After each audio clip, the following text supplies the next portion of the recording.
Still coming at you live from our classroom. We have Chapter 7 today. Chapter 7 is called Help Mode.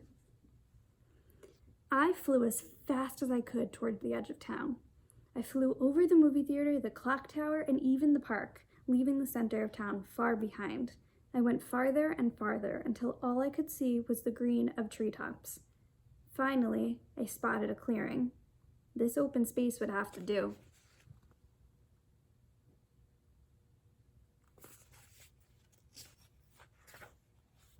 As I landed, I placed Junior down carefully and glanced around.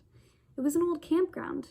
There was a picnic table in the shade and a fire pit for roasting s'mores, and more importantly, it was totally empty. I decided it was time to have a heart-to-heart with Junior. I figured there might be a way to reset his control board. Knowing my best friend, that was the sort of smart thing that Eddie probably programmed. I flew up off the ground, and I'd just gotten to Junior's eye level when I heard a scream behind me.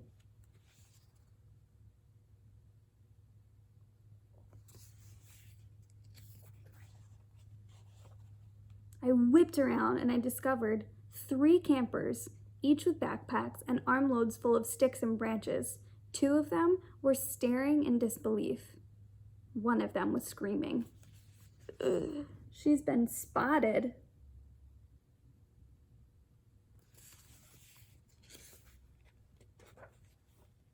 So I did the only obvious thing I could think of. I screamed too. Turns out the campground wasn't empty after all. Don't worry, we're not going to hurt you, I started to say when Junior suddenly came to life. I am ready to help, he yelled in his way too loud robot voice, and then he took 2 giant steps towards the kids. Before I could stop him, he scooped them up all into his hands. The sticks and branches went everywhere. What would you guys do if you were walking through a field or riding your bike somewhere and a gigantic robot just scooped you up in its hands? My goodness, I would probably be terrified. I am cleaning up, Junior rumbled. Oh no, he was now in cleaning mode and he thought there was a mess that needed to disappear. I looked over at Junior's hands. Eddie told me he had installed power grippers this morning, so I knew even I probably couldn't force his hands open. But if I couldn't do it myself, maybe I could trick him into releasing the kids.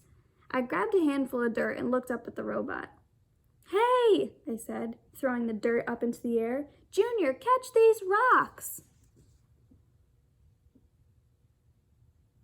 Think it'll work? Junior opened his hand to try to catch the dirt as it fell. That's when I swooped in and caught the kids he was holding. Success! Then I did the trick again, and soon all 3 kids were safely back on the ground. Thank you so much, they all cheered. Who are you? My name is Mayhem, I said as I put on my best super serious superhero face.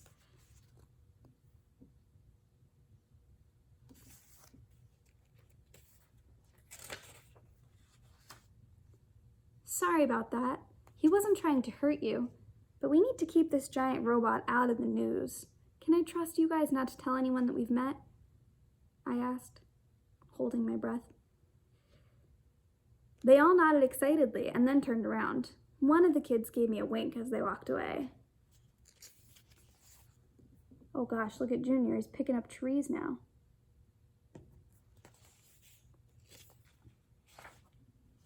I let out a sigh of relief, but it was too early to relax.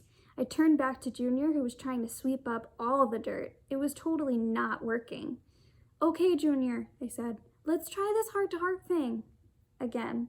But before I could get back up to his eye level, there was a loud bang.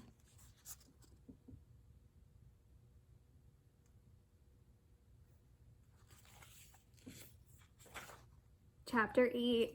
What do you guys think that the bang was? Yikes. It does look like in these pictures, though, that Allie and Penn just showed up. See the middle there? That's good. It's better to have more superheroes, I guess. All right, guys. See you soon.